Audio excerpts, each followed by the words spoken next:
Tulsi Gabbard once was a Democratic presidential candidate, fooled a lot of people into thinking she was a decent politician, myself included, for a little while, and then it started to come out pretty infamously so. Myself and Anna Kasparian grew quite skeptical of some of the claims she was making, and were vocally in opposition to her, as was Michael Brooks, kind of just showing like, hey, this is some weird language that's coming from a supposed progressive. And in the end, she just ended up being a why I left the left person. And the only thing she really truly believes in are that she's a bigot against LGBTQ people.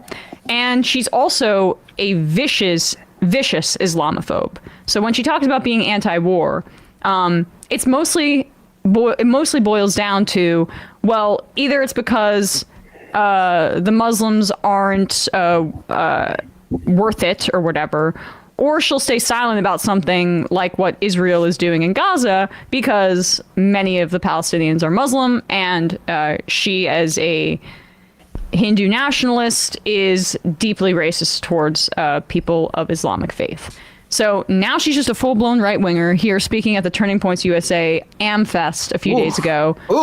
Yep. Charlie Kirk's thing, discussing why she left the Democratic Party, and this is a doozy.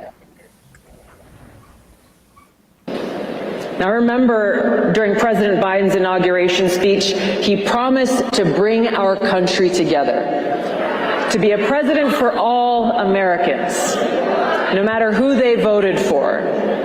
And he promised to get us closer to peace. He has done the exact opposite on all fronts. All right, so she's going to bring up Gaza here. Good. He has torn our country apart, targeting anyone who didn't vote for him or dares to challenge his administration. He's racializing everything, turning Americans against each other, and putting us in a position where the world is on fire. We are on the brink of multiple wars and closer to nuclear catastrophe than ever before. These are just a few reasons why I left the Democratic Party.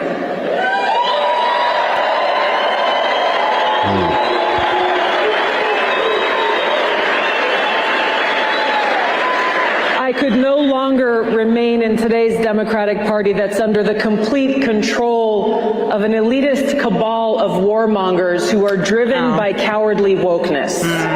Wow. Good line. The party that I joined over 20 years ago, which was once a party that largely stood up for free speech, that stood up for working people in this country, that stood up for civil liberties, is gone. The bottom line is this: the political party that is actively undermining our constitutional freedoms cannot be trusted, and we, the people, cannot allow them to remain in power. So it's a good example of a right-winger laundering anti-Semitic speech into what she has to say there. When, someone like her says elitist cabals, it's quite clear to many white supremacists in the audience what she means. And when she talks about war, and you'll notice this, all of these anti-war right-wingers, they hate the fact that we're funding Ukraine because they fundamentally believe that might is right, and that if you are like a civilization to be supported, you should, the fact that you show your strength through military prowess is enough to support you, because that means like there's no real moral center. It's just about who can take the most territory, and intrinsically right-wingers who are drawn to authoritarianism, they just like Putin for that reason. And they also like Netanyahu.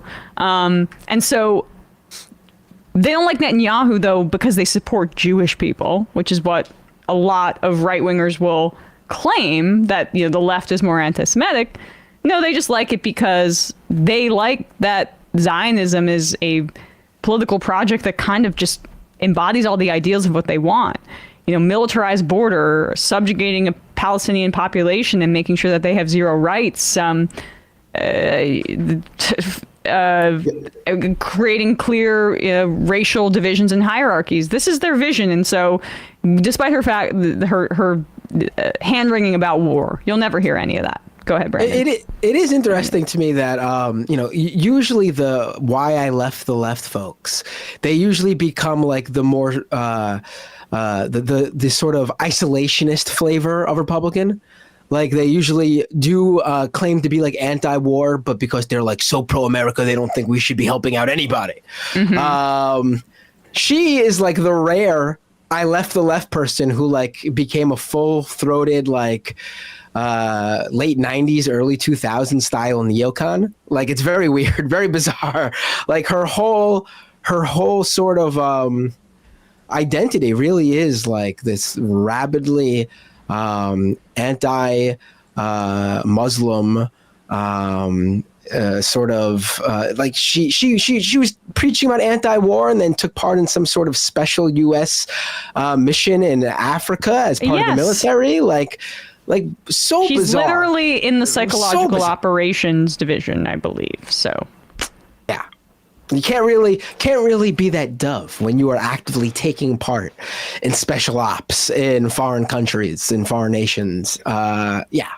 She misses the Democratic Party of her father, the Senate leader in Hawaii, who was one of the most virulent homophobes on the planet, who she followed in his footsteps. If you look at some old newspaper clippings of some of her remarks from the time when she was a Cub state legislator under her dad.